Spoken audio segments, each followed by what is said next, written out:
ఎప్పుడు చూసినా కూడా మీరు టీడీపీని విమర్శిస్తూనే ఉంటారు. సో చంద్రబాబు నాయుడు గారిని విమర్శిస్తూనే ఉంటారు. సో విమర్శిస్తున్నారు కాబట్టి తనలో ఎటువంటి పాజిటివ్ పాయింట్స్ లేవా? అంటే చంద్రబాబు నాయుడు గారికి పాజిటివ్ పాయింట్స్ లేకనే ఇన్ని ఓట్స్ వేస్తారా జనాలు? చంద్రబాబు నాయుడు గారిలో ఉన్న పాజిటివ్ పాయింట్ అడిగారు కాబట్టి చెప్తా. అంటే నేను చంద్రబాబు నాయుడు గారికి వ్యతిరేక పార్టీలో ఉన్న ఆయనలో పాజిటివ్ పాయింట్ మీరు అడిగారు కాబట్టి, అడ్డదారిలో ఎట్లా అయినా చెప్పి విజయం సాధించాలనుకునేది ఆయనలో ఉన్న పాజిటివ్ థింగ్. ఎట్లా అయినా గెలవాలి, అది మనుషుల్ని చంపి గెలవటమా లేదా మనుషుల్ని మోసం చేసి గెలవటమా, ఆయనలో ఉన్న పాజిటివ్ కోణం అదొకటే, అంతమించి ఏముంది. నిజంగా చంద్రబాబు నాయుడు గారు అనేటటువంటి వ్యక్తి రాజకీయాల్లో ఉండటం నిజంగా తెలుగు ప్రజలు చేసుకున్నటువంటి దురదృష్టం అంట నేను. ఎందుకంటే ఏమన్నా ఉపయోగం జరిగింది అప్పటివరకు చంద్రబాబు నాయుడు గారు వాళ్ళు చెప్పండి. వాళ్ళ బినామీలకు ఉపయోగం జరిగింది.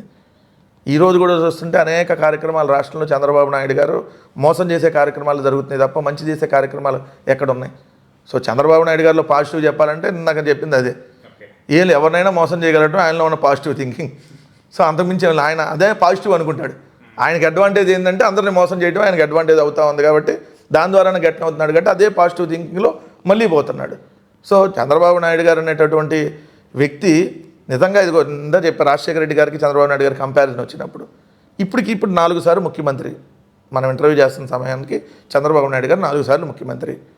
4 సార్లు ముఖ్యమంత్రి అంటే చంద్రబాబు నాయుడు గారు అని పేరు చెప్పంగానే ఏదో ఒకటి గుర్తు రావాలి కదా ప్రజలకి. ఇది ఏమన్నా 108, 104, ఆరోగ్యశ్రీయా, ఫీజు రియంబర్స్మెంటా, ఏంటి చంద్రబాబు నాయుడు గారు అంటే గుర్తొచ్చేది వెన్నుపోటు, 2 ప్రైవేటు వ్యక్తులకు అమ్మేయటం, ఇట్లాంటివే గుర్తొస్తాయి తప్ప మంచిది ఏది గుర్తురాదు. ఎందుకంటే ఆయన చేసినటువంటి మంచి ఏమీ లేదు కాబట్టి అదే గుర్తొస్తుంది అండి.